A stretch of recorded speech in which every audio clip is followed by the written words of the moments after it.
There we go. Welcome to the Board of Selectmen meeting, Thursday, January 10th, 2019. We're going to start with a public hearing on the petition of National Grid and Verizon New England, Inc. to install one jointly owned pole on Still River Road beginning at a point approximately 244 feet northeast of the center line of the intersection of West Main Street. National Grid to install one new jointly owned pole directly between poles 150 and 2 on Still River Road and replacing pole 150. We do have a representative here from, are you here for this hearing? Yeah, I was just looking to learn a little bit more. I am right on, I'm 3 Kettle Hole, so that's right in front of my. Do we have a National Grid representative here? We're expecting one. Should we, can we go on to other business? We can, Continue the hearing. well, we wouldn't continue the hearing yet. We could move on to other business and then resume the Okay. hearing. Sure. Procedurally, I think we can do that. We've done that before. Yeah. Right. Not used to not having National Grid here. So we have Police Chief Nelson here with a recommendation to appoint Erica Abro and Donald Calderon as reserve officers. Hello. Hi. We needed to stand by socket. Hi, Eric Abram. Eric Abram. Hi, Sarah Abrams. Eric Abram. Sorry, Carl, that's me. Excuse me. Hi, Eric Abram. Welcome. Thank you. Happy New Year, everyone. Yes. Good to be here. Thank you for having us tonight, and I've brought 2 candidates forward for your review and hopefully appoint as reserve officers. They completed all our testing. Sergeant Barry and Detective Peary completed their background checks, and everything's come back fine. Erica is a full-time campus police officer at Regis College, also a part-time officer at Dean College, and Donald is a full-time sergeant at Tewksbury State Hospital, and that's the Department of Public Health. Yes, correct? it is. Yes. Correct. So both have tons of experience, and so far look like it'd be a great addition to our department. The chief provided me with both packets, which I've reviewed, as has Mary Beth, and we're both very comfortable with both of them. Excellent. And I did have contingent on their psychological, but I did get verbal confirming today that was, everything was fine on those. I just don't have the hard copy. Okay. Okay. No, it's great. Thank you for stepping up. It's greatly appreciated. Thank you. Thank you for the opportunity. Yeah.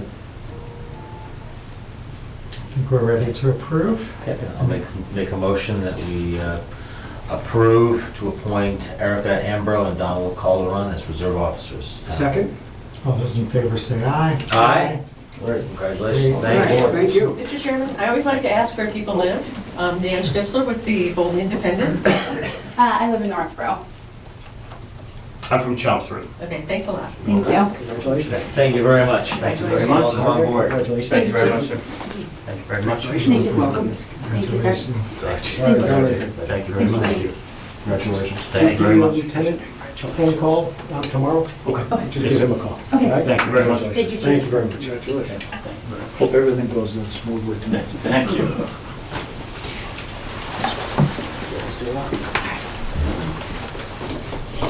Nobody from Verizon has shown up, so we'll move on to discussion with the police chief on sponsoring 2 Bolton Reserve officers to a full-time police academy. It says something attached, but. Did my letter get on there? Okay. It's there.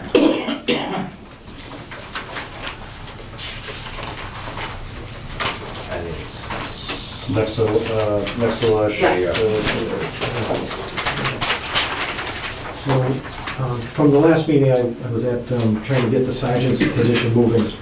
With Sergeant Warrenkin and Matt Anderson, both gave their notice to me this week. And their last day is the 13th. So So they gave us a 1-week notice. Worcester was really not giving them great information or keeping them up to date, so they really didn't know when they were gonna start. And then right after orientation, they said the 14th we're starting. So I've gotten their notice contingent on them starting the 14th. So that means I'll be two officers down that I need to replace.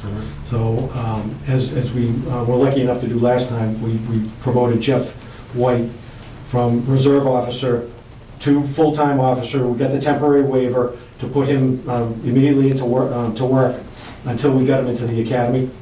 And what I'd like to try to do is do the same thing with these 2 positions.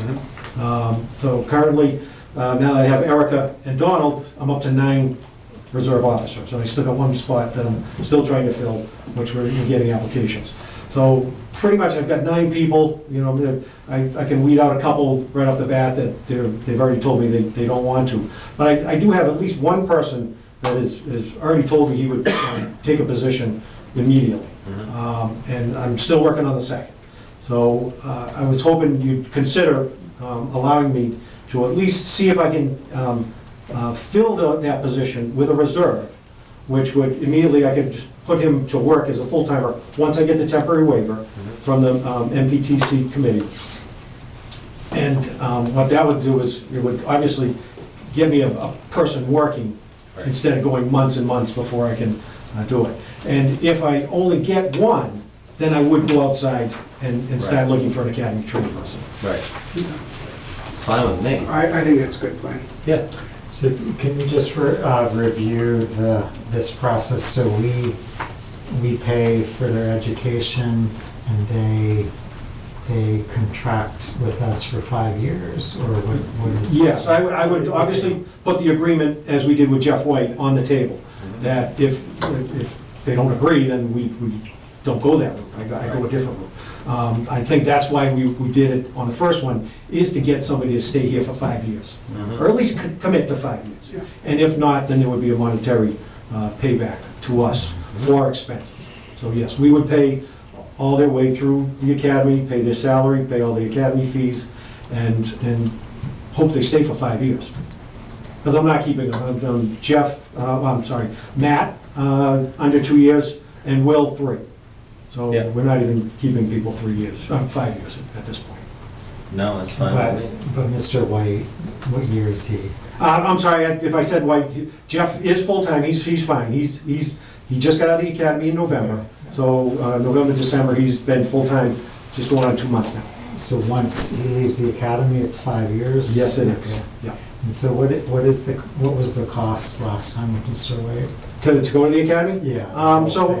I don't have the whole figure, obviously, we're paying his wages. Roughly. So 5 months of wages, what are we talking, 7, 8 grand, I'm gonna guess. And then at least 3 grand to put him in the academy for their fee. And then maybe whatever incidental, you know, if you need some equipment, you know, $1,000. Yeah, I would say 4,000 fully loaded to send someone to the academy. Okay, It's fine with me. good to get a update on that, a refresher. Sounds good. We have a motion? I'll make a motion that we approve Chief Nelson's request to sponsor 2 reserve police officers to full-time police academy. Okay, what I heard was a request for 1. I guess just 1. Well, it's actually 2, I've got 2 positions. Right. So if I can't get 2 reserves to go, Okay, if I get 1, then obviously, we go that route and we start that route, okay, and then I would go and advertise outside for the second one. okay, But if I can get 2 reserves, okay. then I'd like to do 2. All right, okay, so I'll second it then. All those in favor say aye. Aye. Any against? Thank you. Chief Nelson. Thanks, Thank you Chief. very much. Thank you. I'll definitely keep you updated Okay, on how it is. I'll send something out tomorrow when I get that right over. Thanks, Chief. Thank you very much. Have a good night. Anyone from Verizon here? I don't think so. Oh, Linda, do we have a name of who we expected? I'm looking that up now. Yes. Okay, Vinny did tell me who was coming, but Okay. I can't remember the name. that's fine. So I think there's a person to sign, so, all right. Next, we're going to meet a candidate for the Human Resources Director position, Mr. Martin McNamara. This is Mr. McNamara. Evening. Hi, good evening. Pleasure. Again? Nice to meet you. So as I said to the board, but for people in attendance and those at home, we hired a new HR director in the middle of September, who had been doing a great job.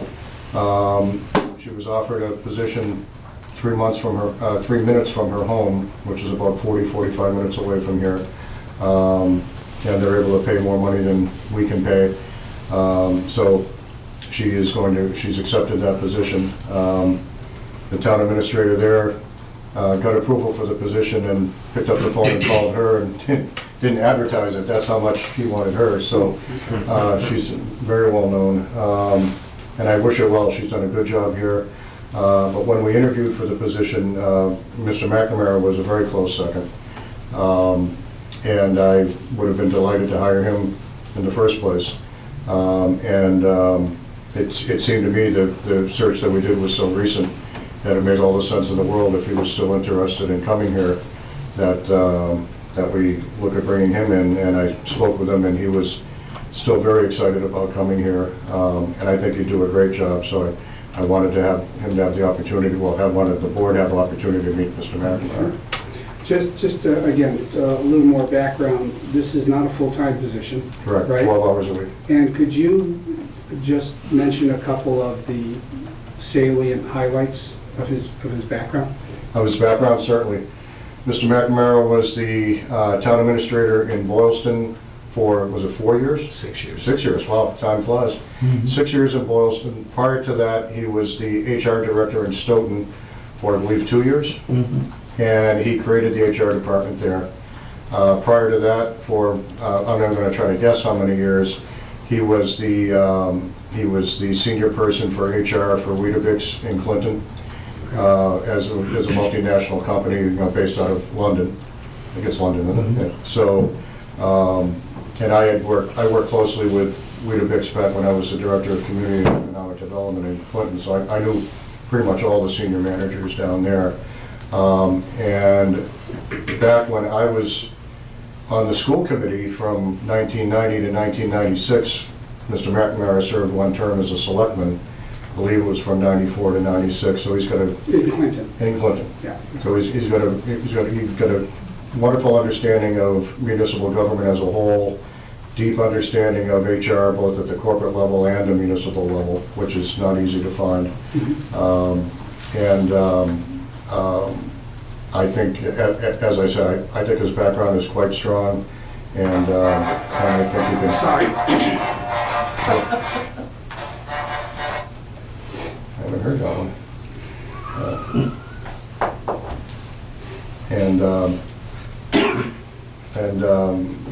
We have a limited opportunity to actually have some overlap if we can, depending on if he's appointed tonight or at the next meeting. If he's appointed tonight, and I didn't know this when I sent the email out, and we don't give dates on TV, obviously, for people's personal issues, but Mr. McNamara will be on vacation for some period of time.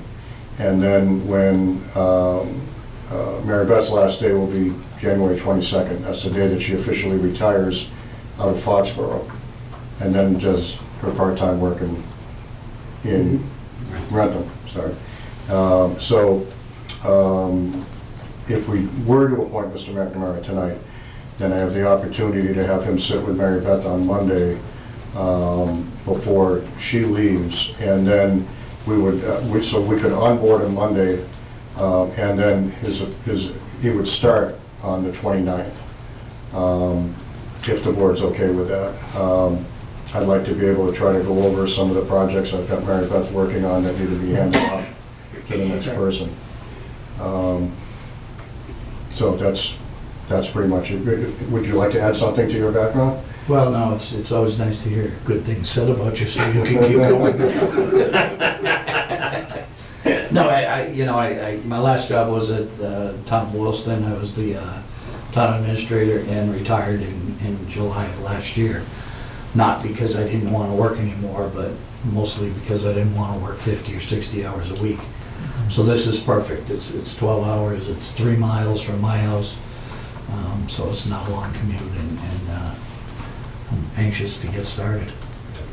Can you talk about your philosophy of human resources? Yeah, I think, it's kind of a funny thing because I've done a lot of negotiating contracts with unions and this and that, and someone said to me a long time ago that if you leave the negotiations and the union is mad at you and management is mad at you, you did a pretty good job. And I kind of believe that you're not going to satisfy everybody. But I think a human resource person is kind of twofold. It's here to watch out for the good of the town, make sure they're doing everything that's right and legal and so forth. But it's also to be an advocate for the employees. So that if there's an issue, we can come to you, come to Dawn, come to you and say, look, we got this problem. Here's how we can fix it and get it right. When I was in Stoughton, the entire employment of the town, everybody in the town, other than the town manager and the HR director, were unionized. All town hall employees were unionized, everybody. And that was because of poor treatment over the years. And all of those employees decided, well, if they're gonna treat us like that, we're gonna get a union in here and do it. Well, if you can treat people right and treat them fairly, there's no need to go try to get a union in. That's kind of what I believe. And that's always been my philosophy. I mean, if you treat people fairly and you're honest with them, they might not always like what you have to say, but they understand where you're coming from, and it's done out of a level of respect. And that's the way that I've tried to run things here, and I would say he definitely shares my values there. I'm fine. I mean, obviously, Mr. McNamara was high on the list the last time. Just due to some circumstances, we brought Mary Beth in. I don't think it's necessary that we go out and do anything else. We have a willing applicant who's well qualified, lives close to Bolton. I'm fine with appointing Mr. McNamara to the HR director position. I'm comfortable. Okay, do we have a motion? I make a motion to approve Mr. Martin McNamara to the position of Human Resources Director for the town of Bolton. Second? All those in favor say aye. Aye. Congratulations. Welcome. Welcome. Welcome. Thank you. Welcome. Thank you. Nice meeting you. Yep. I'll see you Monday. Yeah, you will. Mr. Hart, do you live in Clinton? I do, yes. And obviously subject to a query check, but Yep. yes. Sure. So nobody here for Verizon, so we're going to move on to the Anyone? town administrator Did you talk report. to anyone, Mark? No? All right. Thank you. I have several updates tonight, actually, a couple of late-breaking things that aren't on here without being informational as well. But as far as the update on Minuteman goes, the really big thing for us is the national grid lockout was resolved. National Grid's back to work, which will get us back focused on our original plans on the Minuteman building project as far as being able to get the utilities installed. We've got the plan to get us through the winter months, but we were really concerned if they were still locked out in April, we would have to make some tough decisions. And now we know that that's not going to be the case. So very, very good news on that. On the Portico project, we did the asbestos abatement last Friday. That's the good news. Bad news is they found a little more asbestos in an area that our architect just hadn't really been able to get into. It's on the inside, on the decking and brick in one area. It's on the decking and then up on the brick. Also found some structural framing issues in there. So, we're looking at change orders for both of those. The first change order for the asbestos and the roofing that was abated was $5,000.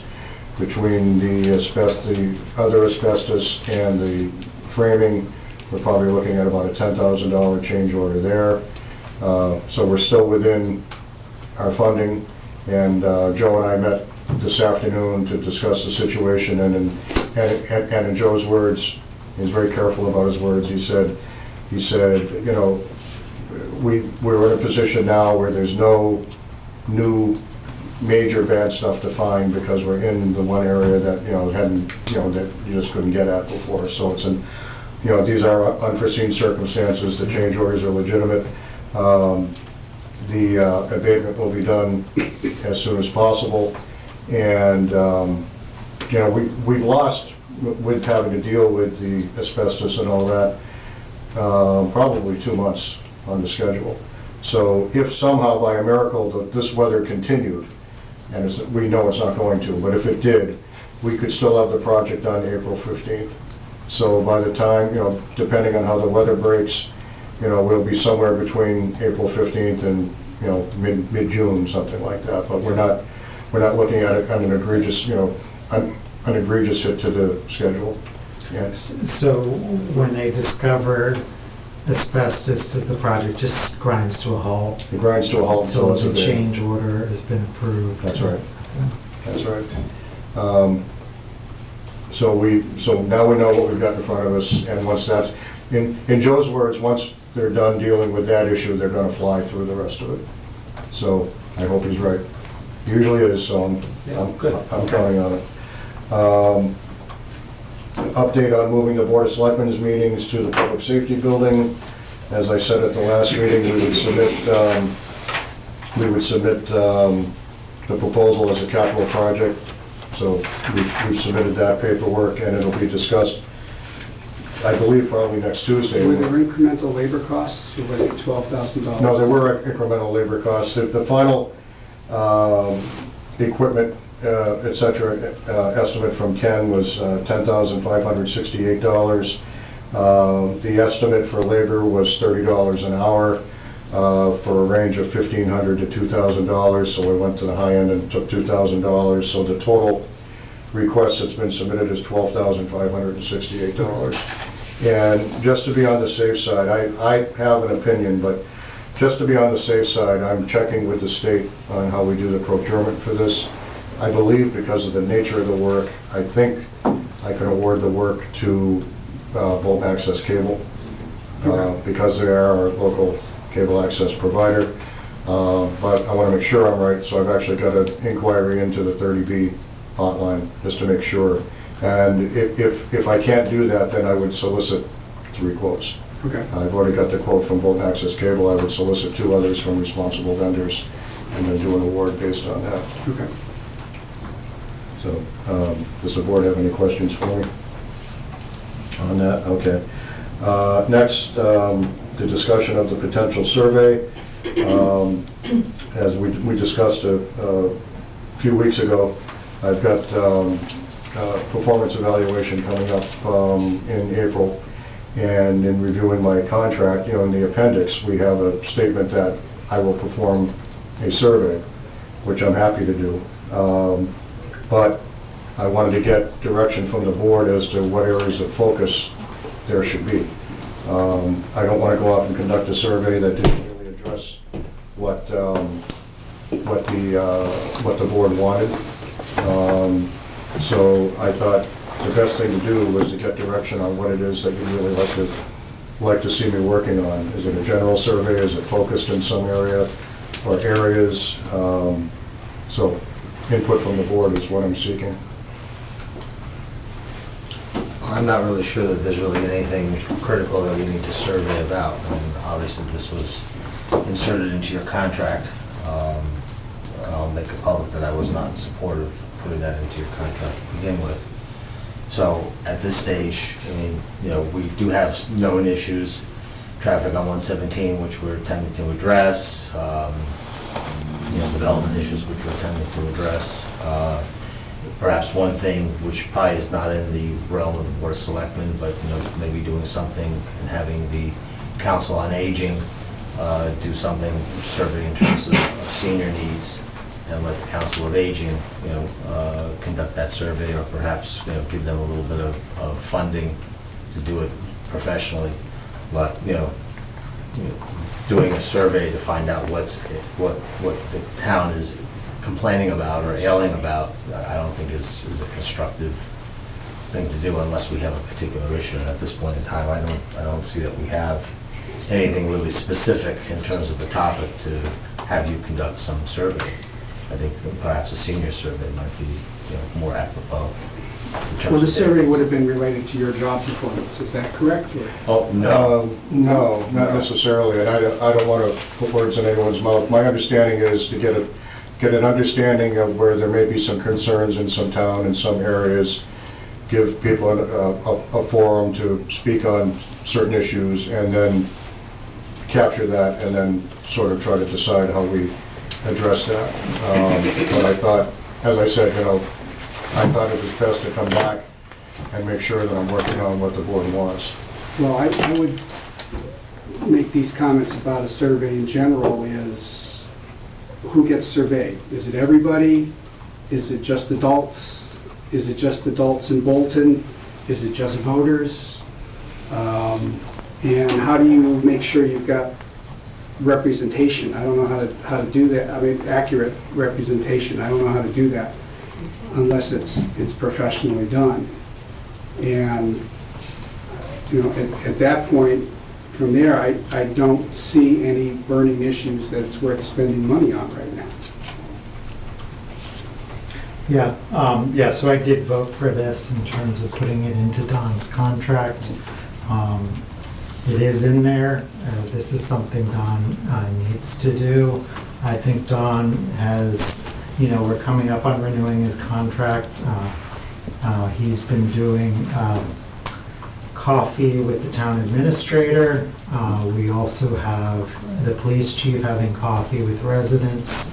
I don't know if DPW director is doing that, but I would think, a survey on the departments that you direct, and also getting questions from, the DPW director about, the dump, about, traffic, just, questions, Joe Lynch is new to town, he might have questions he wants to put out there, so kind of talking to your direct reports, I think would be a great way.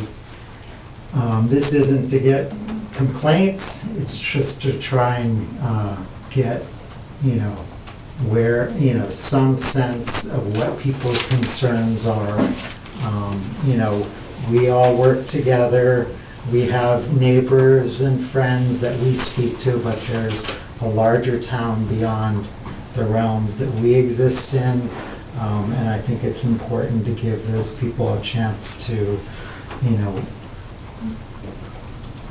provide insight on where we should go, what we should be looking at in the future. I agree with Stan about the Council on Aging. I think there's some, issues there. I think I'm surprised by how much land is for sale and how much development is going on, so I think there probably are some opinions about that. I can tell you that the consistent themes I get at my coffee are traffic issues in town, not just 117, but some of the side roads, the feeder roads. Traffic on 117, what are we doing to address, traffic in town in general, what are we doing about 117 in particular? Overall concerns about, taxes, zoning. I get zoning questions largely right now about the 40B on Still River, but in general, zoning questions, people asking about growth and development, housing starts, that type of thing. Those are the consistent themes I would say that I get month to month. I honestly don't understand where you're coming from, Jonathan. I mean, to do some type of broad survey where you could ask an infinite number of questions or ask opinions about virtually everything, really doesn't seem to serve any purpose. It's not about everything, it's about the departments that Don directs. So what does that mean, though, when the departments that Don directs? So what do you want to ask people about? right, So Don's been meeting with people. He should talk to his direct reports, and, he has staff meetings. There have to be questions. The belief is that we can always do better. And with that belief is talking at a staff meeting, what are some questions you'd like to know, that you'd like to have answered as town employees? So it's gathering his whole team together and putting forward questions based on, a whole number of things. But I think that is the way to go. Survey, towns all around us do surveys. They don't pay $10,000 to firms to conduct them. They do them the way we've always done them. I don't think we have any, evidence that people are like filling out surveys. It's like voter fraud. There's survey fraud in Bolton. I don't think that exists. So, we've done surveys. The school does them, the library does them, town hall has done them. They're not a big deal. It's good to get feedback from the 4,000 plus residents that are in town that don't come to these meetings, but, might have something to say. How are you going to get responses from 4,000 residents? You try your best. No, you're boiling the ocean.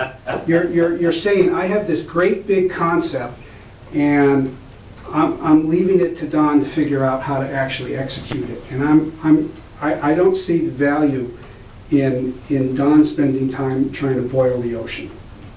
So I need more specifics here What do before you I mean can. by boil the ocean? I haven't heard that term before. You could boil the ocean, and all you're going to get is more water, right? You're never going to get to the bottom of it. And this is a big vaporous concept. Why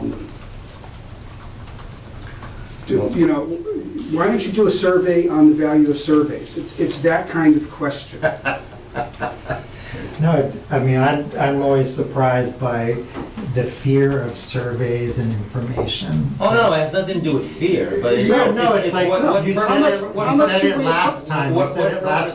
If we get information, we're gonna have to do something. How much do you want to appropriate to do a legitimate survey? No, I'm not proposing that. I'm proposing doing surveys the way we've always done them. It's online, you pass out forms. That's the way Bolton has always done surveys. I don't know why you're introducing this element that we have to hire college students to call residents. That's something we've never done. I don't think the towns around us have ever done that. That's we don't need I don't think surveys. There's an opinion poll and there's a survey, and those are two different things. You're talking about an opinion poll. No. You're talking about a voluntary opinion poll. You're not talking about a demographically valid survey. I could have it as a discussion point at my probably February staff meeting, and get thoughts from the department heads as to, what type of questions they think they would like to get answered from the public, or what questions they think the public may have, and put together an outline and come back in February and see how you feel about it. Okay, that sounds great. I'd be happy to do that. Okay. That'd be fine, but just, having Don go off and create some survey to find out what people think, with no real objective and no, if you're gonna do a survey, it should be something very specific, not, what do you think about life in Bolton? And, let people come up with 50,000 different reasons, and you're gonna get a response from 332 people, which won't make any sense anyway. So, I have no problem with surveys, but making it what's the meaning of life kind of survey is completely dumb, in my opinion. What I want to make sure I do is put together a good, sound survey. Exactly. Because I think the one thing that's worse than doing no survey at all is doing a survey and then not doing anything with it. I think we need, if we're going to do this, then we need to be prepared to deal with the results, and we don't know what the results are going to show us. So I really want to make sure that it's something that people are going to be, responding to, and, you know, if that's addressing what we're trying to get at. Because if you do a survey and it's not, either it's not well received or we don't do anything with it, then the next time, whether it's the town hall or library or COA, whoever does a survey, people aren't going to respond as much because people are gonna say, well, we answered the last one and then nobody did anything with it. So I just wanna make sure this is a good solid survey that the board is comfortable with, and I'm fine with coming back in February with the findings from the staff meeting. Well, actually, I also, since this is something Mr. Keep, pushed in your contract and is pushing tonight, I think it should be incumbent on Mr. Keep to provide some examples of what some other towns have done in a survey of which is similar in nature to what you're thinking about. Well, I can reach out to, the easiest way to do it is for me to reach out to colleagues in similar towns. What I didn't want to do is say to them, tell me about all the different kinds of surveys that you've done. I'd like to try to get a feel for where we're going to be targeting, and then see if they've done similar things. How do they do it? What were some of the questions they asked? Get samples of other towns if I could, and then try to, pull something together. But rather than just asking them a general question, I wanted to get a sense for what we want to do, and then reach out to them that way. And how do they determine the validity of the survey results? Right, and I'm fortunate. I've got a good relationship with all of the TAs in the area that would be similar type towns. Okay. Thank you, Don. No, thank you. So now, few things. That's all. I think it's all good that I don't have on the agenda. We were just notified that our hazard mitigation plan was approved by MEMA. So congratulations to all the townspeople, the town employees and townspeople who worked on that. It's good for 5 years as of this month, so we're in good shape there. Also earlier today, I signed the long-awaited contract for the MassWorks grant, the $975,000 grant to do the lighted intersection. Great. So we're getting that back to the state tomorrow, and then once we've got their signature on it, we've got an executed contract, we can start moving forward on that. So I'm very excited about that. Also, what does the timeline look like for that? well, we need to have it done by June of 2020. So we've got a year and a half to get it all done, but we can't give an accurate timeline until we actually get the project actually designed and that type of thing. So I don't see June 2020 as an issue. Whether it can be done in this calendar year, I'm a little skeptical, but we won't know until, and that's going to include public meetings, public hearings that the engineers will conduct and so forth. So they'll be well advertised, and even though it's not required as part of the process, I personally want us to generate, for lack of a better term, generate an abutters list of people on Main Street that are in any type of proximity at all to Waterquatic, probably from this side of 495 down to, I'm drawing a blank on the road, but I can picture. Wilder? Yeah, Wilder, basically, exactly. And get them noticed as to when the hearings will be held, so that they have the opportunity to participate if they like. I want to get the word out as broadly as possible. As I emailed the board earlier this week, but again, for people in attendance and watching, our town treasurer and town accountant and I, so Kristen Noel and Nanochka Rogers and I went to Boston Monday and met with Standard & Poor's Global and did a presentation, the intent of which is to have our bond rating increased. We're currently AA2. Right now, our ask is to get increased to a AAA. I think we made a very solid presentation. We'll be knowing within a few days whether or not we got that designation or not. If we don't get the AAA, I'm extremely positive that we can get at least a AA+. But if we get what we're looking for, we would coincide that with a refinancing of 4 debt bonds that we have out there right now. And conservatively, Kristen believes we can save about $150,000 over the life of the bonds, or about at least $15,000 a year because they're 10-year bonds. And then we'll have another bond that's callable in October that we told Standard & Poor's we'd like to go back and have another conversation about and see, see what impact the rating has on that. So, congratulations to Kristen and Anat. They put a lot of work into this. And for the agenda for the 24th, there will almost certainly be an agenda item for the selectmen to sign the refinancing, the documents to refinance the bonds, whether we, wherever we end up with the debt rating. So very, very excited about that. I think that's a really big deal. It's a kind of financial adjustment that is long overdue in this town, and you and your team are to be congratulated for taking really what's a giant step forward in managing the town's finances. Thank you. You've broken through a big barrier there. That's a good thing. I can tell you one of the things that was impressive, there were a lot of things, the way we do our fiscal management here, there was much to be that impressed Standard & Poor's. But one thing that was really great and really timely is the new financial policies and procedures that we just wrapped up, that the board just signed off on a couple of months ago. That really documented a lot of our practices. Now, the next time we have to go in front of them, we're going to have to show we're actually following the practices. Yeah. But the fact that we've got that, I mean, there's a couple of practices, one at least, that they said they don't see most towns having. So they were particularly impressed with that. An advisory committee should be committed. Advisory committee that together. absolutely should be congratulated for it.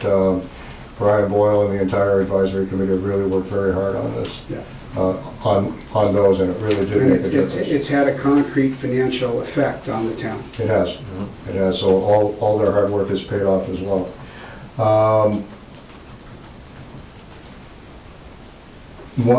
One last thing. My public service announcement I'm going to do again. I did it a few meetings ago on the Town of Bolton Senior Fuel Assistance Program. Donations are sort of lagging from where we've been in past years, so I just wanted to reiterate that low-income Bolton seniors were warmer last winter because of the help they received from the Town of Bolton Senior Fuel Assistance Program. Seniors who are 60 years and older and meet a financial criteria get approved to receive 100 free gallons of heating oil. This vital energy assistance program has meant so much to Bolton seniors, and we need donations to keep it operating. Let's not leave anyone out in the cold. Please donate today and warm the hearts and homes of Bolton seniors in need. Please send donations to the Notchka Rogers account in Town Hall, 663 Main Street, Bolton, Massachusetts, 01740. Check should be made payable to the Town of Bolton.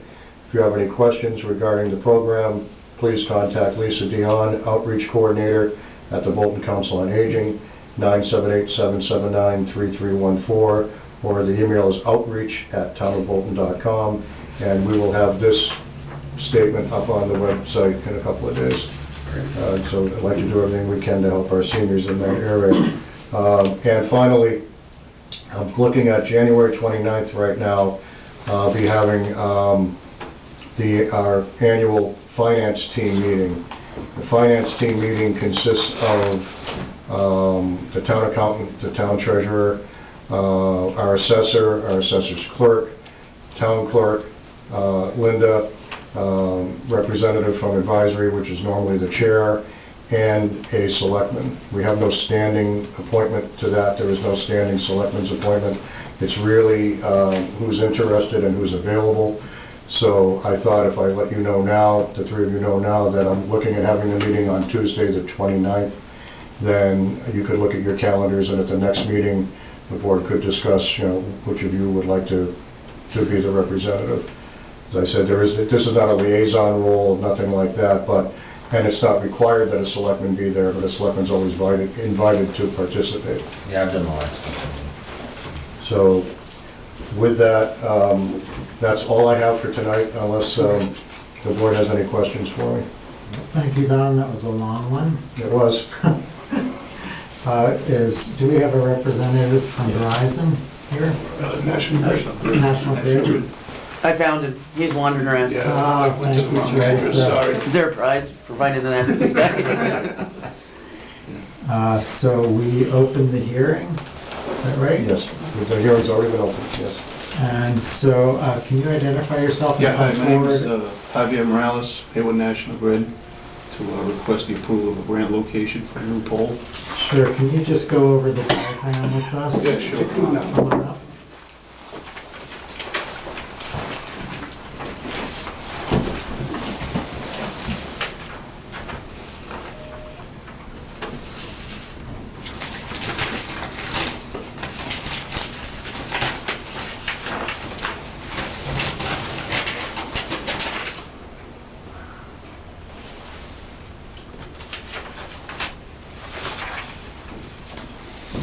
Okay, looks like we're in the process of getting photocopying some details fell off. Again, there's the actual pole location right there. Okay. Supposed to be there, So so. P15. Yes, I did that. Okay. So if you could just go, 1 second. It's for adding some new equipment to our circuits. Yep. Aid in reliability and restoration for our customers. Okay, so if you can just go over what poles are going to be removed and which one will be replaced. Well, we'll just be installing one new pole Okay. at that location, pole 1-5, and a replacement of pole 1-51, which is an existing pole. Okay, so that one's just damaged or old or? Well, we're upgrading it.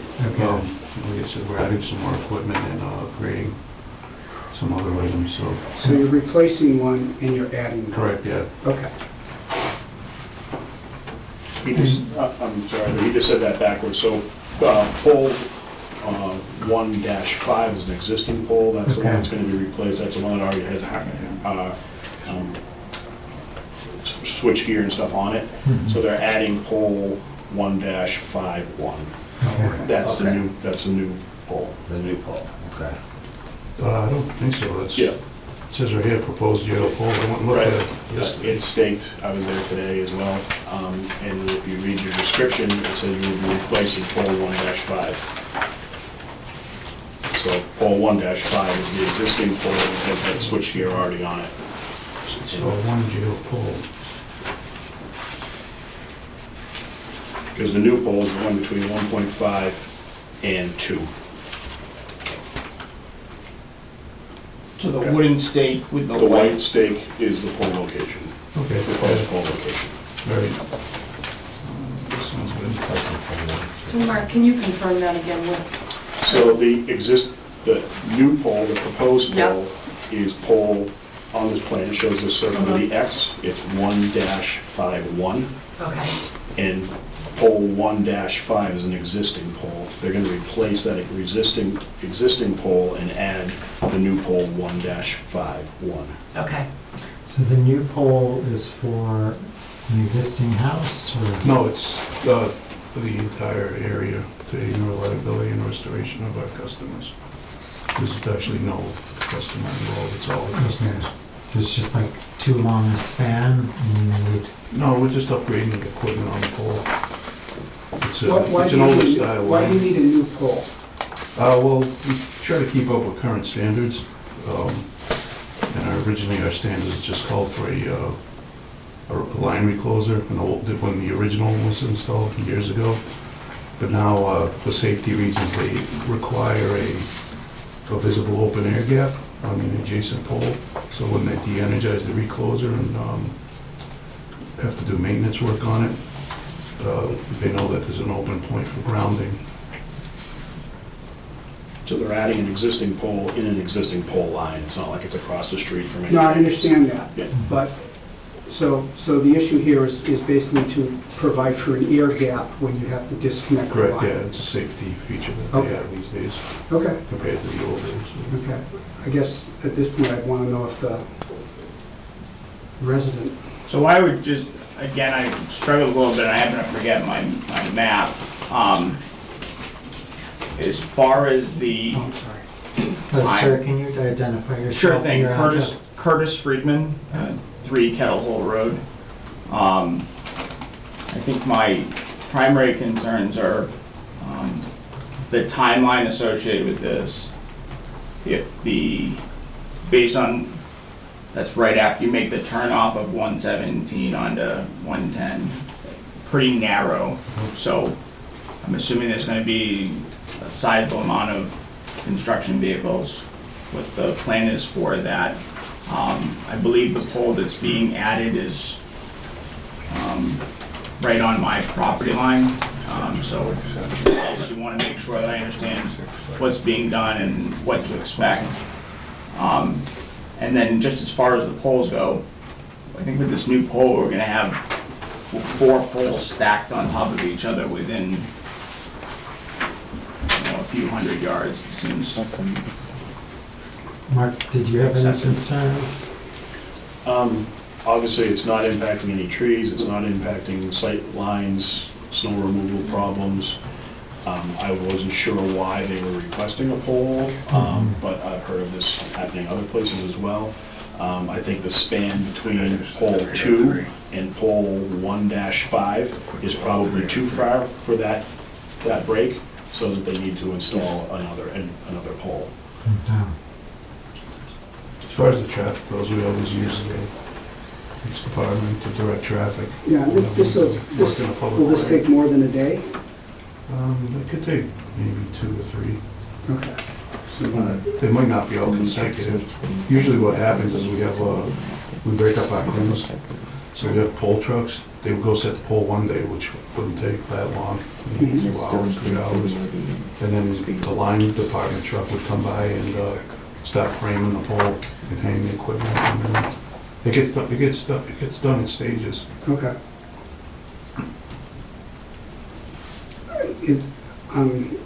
I have trouble visualizing this, so I'm just referring to, do you foresee a traffic issue? Not really, I mean, not only do they do it, but people work in the street all the time. And, if it's at 7:45 on a Monday morning, there's gonna be some traffic backup. If it's 9 o'clock, it probably should be fine. It is narrow there just because there's bankings and such, but, they can get off the road, they work on the road all the time. I don't think that's what Safety is our main concern. Oh, I understand. So we always use local authorities, police department to help us with any kind of traffic management. Okay.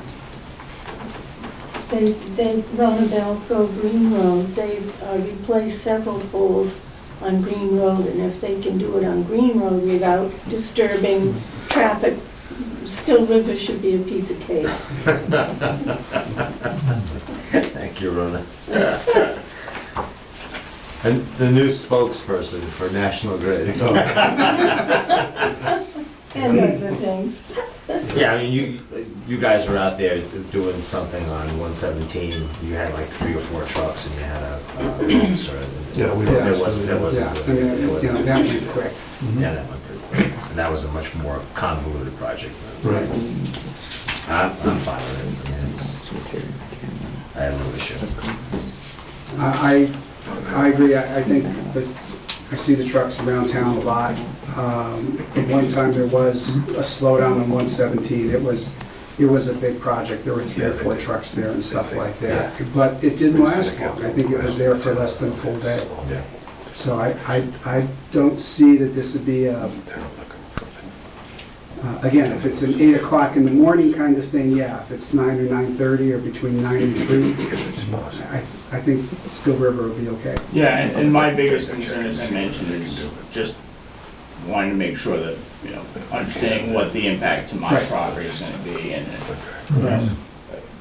trucks on my, property, I'm not sure, again, if the pole was on my property or abutting it. I know that the town line is, I think, somewhere near that pole where they own, or the town owns, from my property over towards 117 in the direction of Bolton Orchards.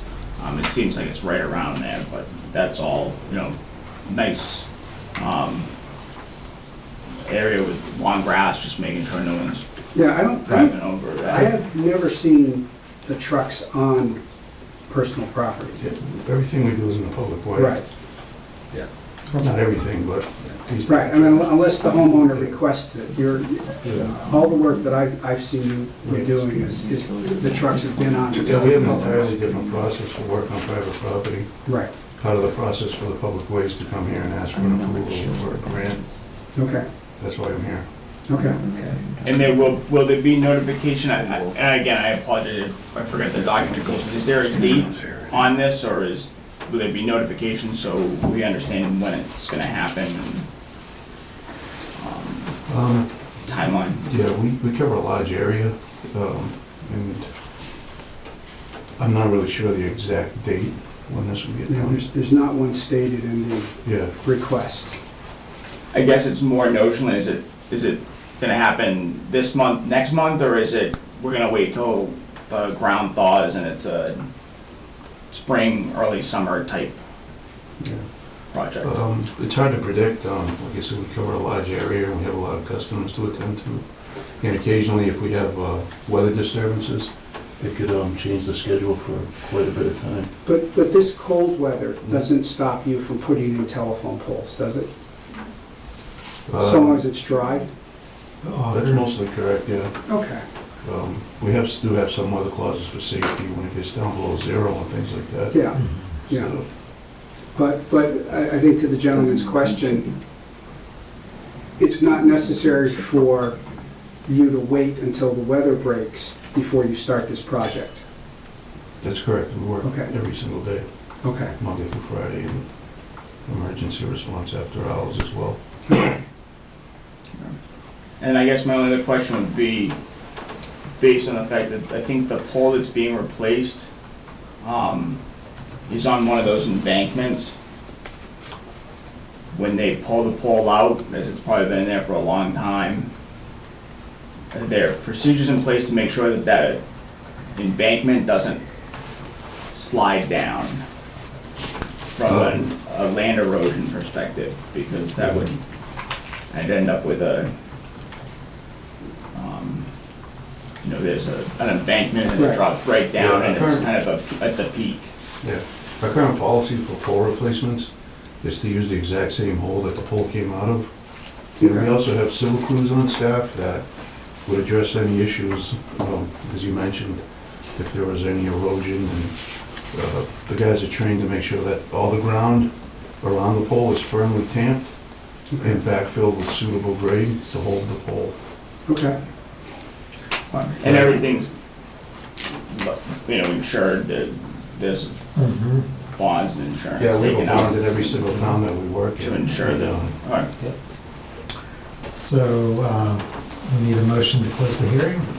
Yes. I'll make a motion to close the hearing for the petition of National Grid and Verizon to install pole. I'll second. All those in favor say aye. Aye. And we need a motion to We approve. need a motion to vote I'll on make a it. motion that we approve the petition of National Grid and Verizon New England to install the one jointly owned pole on Silver River Road as discussed this evening. A second. All those in favor say aye. Aye. Any against? Thank you. Approved? Yeah. Okay, thanks for your All time, set. appreciate it. Sorry I was late, I went to the wrong building. No, that's fine. Okay, thank you. Thank you very much. Have a Thank good you, evening. Teresa, for escorting him over.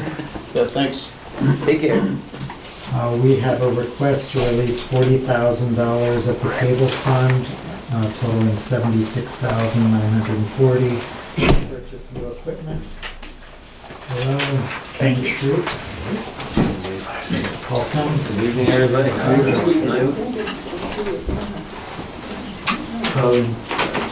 So I'm not sure, does everybody understand how the cable fund works? No, I didn't know it existed until I saw it on the agenda.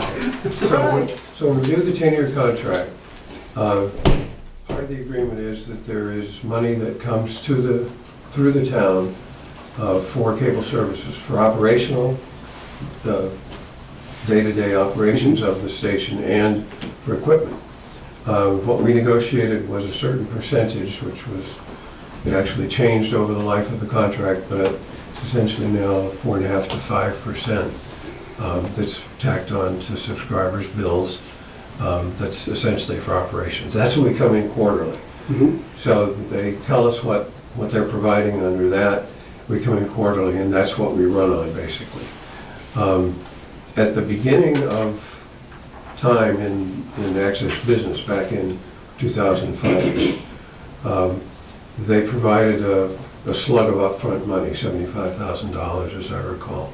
And that sat there until we decided on things that needed to be spent. In the new contract, what we did is to have an annual amount that they provide. So they give us $12,000 every year in one lump sum, usually in June. Okay. That's primarily for equipment. So the way that we've worked things with the selectmen is that we come in quarterly for the operations money, and when we have a project that we figure out that we want to do, then we come in and ask for the funding for that. Meanwhile, that money continues to build up. So the money we had before, the last time we came for any equipment money was, I'm going to say, in 13. I may be wrong about the exact timing, but it was around then. And so that fund is just essentially built up over time. And so it has about 76 now. So as I understand this, this is not really town money. This is money coming from Comcast that they stipulate has to be released. Basically, the town is the trustee of the money, if you will. I guess you could look at it that way. I mean, there are towns that have, if you will, absconded with those funds and used them in other ways than what they're theoretically supposed to. But the contract that the town has, which is... Well, now you've just expanded our agenda item. Well, but the town, the contract is with the town, with Okay. Comcast, signed by the selectmen. And so the agreement in that is that they're providing money for access television. Okay. It happens that Bolton works in this way. We could have had, and some towns do, have the contract say that all of that money that they've got goes directly to the station, doesn't come through the town at all. But Bolton chose to have it come through the Right, town. well, so that's what we some did. towns, the station is part of town. That's true. Which Yeah. is not the case here. But anyway, so the idea then is, when we've been looking at this for a while, but we basically want to replace the major system that runs the station. Castis, which is the manufacturer, is kind of the state of the art. I'll give this sheet to you so you can use some notes on it. But they refer to it as an automated play-out server. And basically what this is going to do is to replace the server that we have where all of the programs that are being played get stored. One of the big disadvantages of it, or two disadvantages of it, one is it's small. But the other disadvantage is that for whatever reason, it requires essentially every program we put on it to be converted to its format. And Which is unique. So we spend extra time and extra money every week on every program doing conversions. That all would go away. That system is 6 or 7 years old. The other part that it replaces then is our tightrope system, which is the combination of software and, I guess you could say, computer front end, where you do the scheduling and bulletin boards and all of the actual running of the stuff. So those two things work together. The server stores it all, and the server handles the connections with the switchers and all of that to pick up the signal over here, to pick up the signal at the school committee meeting, to send it out to Comcast and all that. So pretty much all of that's automated, right? Yeah. You don't need somebody in that building all day long. That's correct, you don't. Okay. Somebody gets on it and does the scheduling and all Right. that sort of stuff.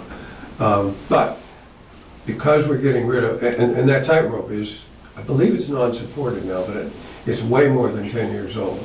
Okay. Because I've been involved in the group since 2010, and it was there way before I was. So it's way outmoded. So it's going to really simplify the workflow. Gets rid of all those conversions, ties a bunch of things together that weren't tied together before.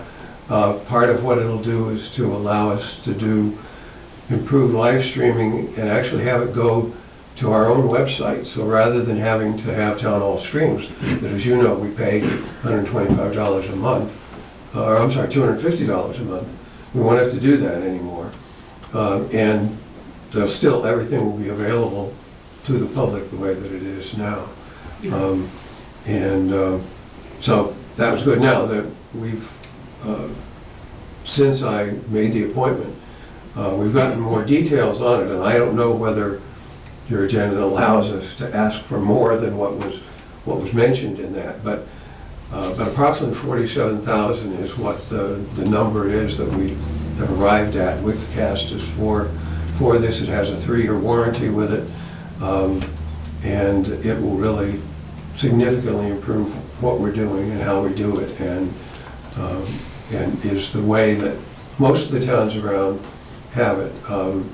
Clinton, Acton, Sudbury, Littleton, Pepperell, Sterling, Lancaster has it. Now they, as you know, they're a combined organization, but they have separate, but they still had to have separate systems. So they are essentially running 2 systems, but they're as good a salesman as the company ever had for a product, because they tell us that they saw an almost immediate savings of 20 hours a week in labor from the use of that system. Just for scheduling. Now there is an annual operating cost that we would need to pick up out of our operations of $1,200, which is sort of a combination of a community forum and updates, and it's sort of like a maintenance contract. Now, I don't think that necessarily says that in 4 or 5 years they would fix it for free, but at least it's a path into the company to keep us up to date and keep software going and things of that sort. So that's an annual expense that we will have to pick up out of our normal quarterly operating funding. But if you're gonna save $250 a month for town hall streams, That should take care of it. that's only half of what that That's cost right, is. that's right. So, Yeah. so we think that this is really going to help. So is the lead time on this weeks, months? It's weeks. The board approved it back in November. We were told that they could do 5 or 6 weeks, and so we're hoping that it would be mid to late February, that it would be in. Now, one of the advantages of this is that, I think we may have mentioned this once before, that we've had some turnover at the part-time working level. We have one person now who is relatively new, who understands the system because she works in Lancaster. But the feeling is that in hiring the other person, that having that will make it a lot easier. They'll either already know the system, or we have people who will train them. And I think it would attract people too, because they would know they're coming into a state-of-the-art operation rather than to a shoestring that we might have thought of having before. I'm fine with it. So that's what It sounds like a good plan. So if we can do the 47, that would be great. And Can we do the 47? You can, there's no material difference. I mean, the public has been noticed that you're going to be discussing this, and with figure changing from 40 to 47 has no material impact on that. Okay. So I make a motion that we approve the request for $47,000 for Batco to purchase their new equipment. Second? All those in favor say aye. Aye. Any against? thank you. Sounds good. Awesome. Sounds great. Thank you. Have a good night.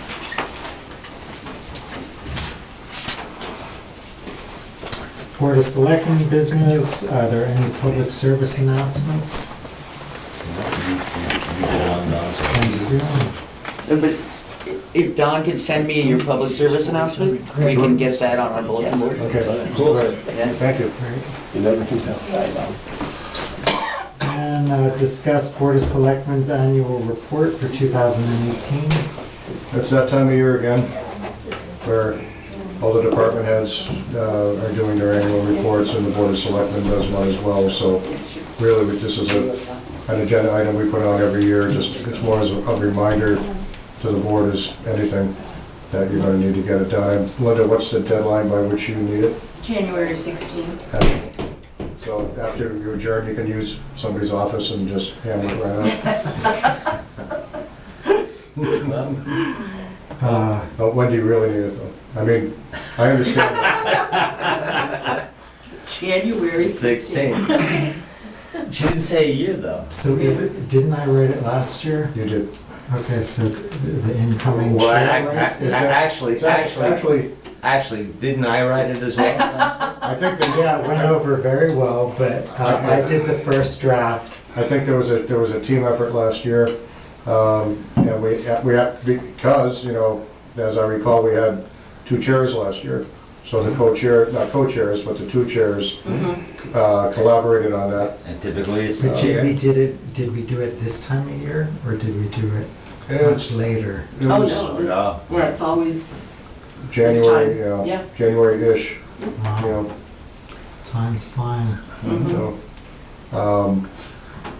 So there's, I mean, we always, I mean, I have to get mine done too, I haven't done mine yet, admittedly, but it's the same, basically the same format every year. It's a look back as to, you know, what took place in the town the previous year from the selectmen's perspective, and some highlights, that type of thing, and, I can send last year's just as a reference to give you you know, a starting point. and I generally work with the chair and try to help as I can, so, I'll be happy to take first crack at it. Good. There you Again. go. Right. Stands. Again,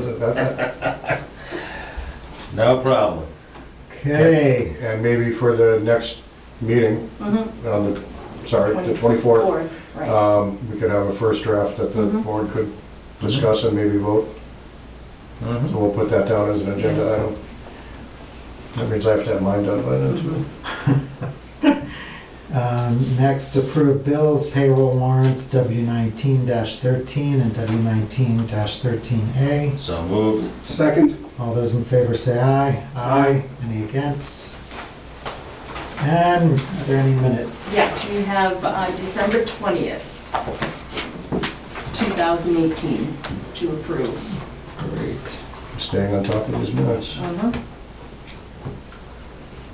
Make a motion that we approve the minutes for December December 20th, 2018. Second? All those in favor say aye. Aye. I just have the National Grid document that you all need to sign that you approved tonight.